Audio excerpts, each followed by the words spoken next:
পার্বত্য জেলার রাঙ্গামাটির কাপ্তাই উপজেলার ৫ নং ওয়াগ্গা ইউনিয়নের ওয়াগ্গা সাতছড়ি বিহারের নবনির্মিত লাভে শ্রেষ্ঠ শিবলি অহর্ত ও মার বিজয়ী উপগুপ্ত অহর্ত প্রতিমূর্তি উৎসর্গ, বুদ্ধ প্রতিমূর্তি দান, সংঘদান, অষ্ট পরিষ্কার দান, কল্পতরু দান, নানাবিধ দান, ধর্মসভা অনুষ্ঠান ২০২৫-এর শুভ উদ্বোধন করা হয়েছে।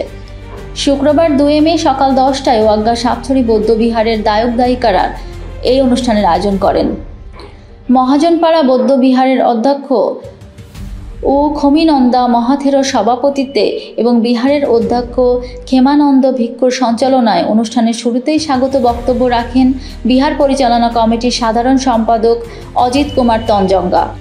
উক্ত অনুষ্ঠানে অতিথি ফাংকৃত ভান্তে হিসেবে উপস্থিত ছিলেন নোয়াপাড়া বৌদ্ধবিহারের অধ্যক্ষ, ধর্মগদা বৌদ্ধবিহারের অধ্যক্ষ, ওয়াগ্গা জনকল্যাণ বৌদ্ধবিহারের অধ্যক্ষ, ছোট পাগলিপাড়া বৌদ্ধবিহারের অধ্যক্ষ, তম্রপাড়া বৌদ্ধবিহারের অধ্যক্ষ, বিহার পরিচালনা কমিটির সভাপতি শান্তিপদ কাবরারি, বাংলাদেশ ব্যাংকের সাবেক পরিচালক নির্মল কুমার তঞ্জঙ্গা, শিক্ষক উমা চাকমা সহ প্রমুখ। এ সময় আগুনিয়া ছকা, খুক্কাছড়ি, ঢেকি কাটাছড়া, কাঁঠালতলি, হাতিমারপাড়া, ত্রিপুরাছড়ি, সাতছড়ি এলাকার দায়ক দায়িকারা উপস্থিত হয়ে এ অনুষ্ঠান সম্পাদন করেন। এ সময় বর্তমান বিহার কমিটির মেয়াদ শেষ হবার কারণে বর্তমান কমিটি বিলুপ্ত হয়ে নতুন কমিটি গঠন হবে বলে জানানো হয়েছে।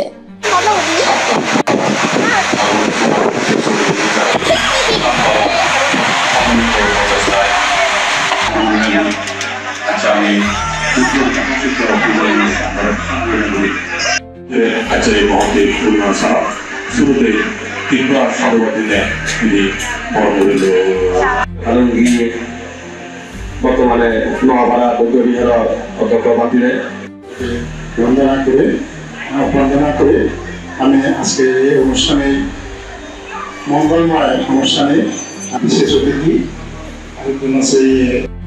তারা আশাবাসী তাদের কিছু সেটাই জাতি